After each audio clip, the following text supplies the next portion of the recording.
aiwa muri weZimbabwe zvasinyatsobuda pachena kuti vaNACHAMISA ndo vakatora ruzhinji, vaNACHAMISA aiwa ndo vakatora munhu wese. Notiri kuona kuti nyaya iyi inotobuda kunyangwe nezimu aya vaitoti aiwa Chamisa afamba neblue wave munyika yese yeZimbabwe kwese kwese mumabig cities nemumarural areas. Sasa tisati tamboendera mberi nenyaya iyi ndokurudzira ibva wasubscribe wolike wotina on the bell icon kuti ramuchana maupdates andokupa pano paZim News Live. Kana usati wakuziva muri weZimbabwe muzana nhasi tikupakurire zviri kuitika munyika yeZimbabwe nekuti zimu aino ichitaura ichiti a wave of enthusiasm and determination swept through the city streets as citizens gathered to engage in a consultative meeting with the representatives of Advocate NACHAMISA's new movement, Gift Osalo Ziziba.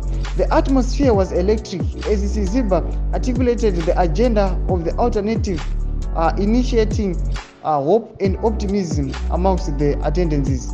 With unwavering determination, he echoed the sentiments of the people, emphasizing their resolute support for President NACHAMISA as their leader and president. So zvari kuona mumapicture pavidhio apa tiri kuona kuti aiwa vaNACHAMISA vakazadza mumastreets, vanhu vasi vari kupembera kuti aiwa vaNACHAMISA varesurrecta opposition yange yaputsiwa naZingezo Chabangu. Muri weZimbabwe zvinhu zviri kushamisa vanhu, zvinhu zviri kuvhundutsa vanhu kuti aiwa vaNACHAMISA varatidza vanodiwa nemunhu wese. Muri weZimbabwe chipotudza mafungiro ako pinda mucomment section medu ausangana usubscribe kulike muchinotina on the bell icon kuti rambochiona maupdates andokupa pano paZim News Live.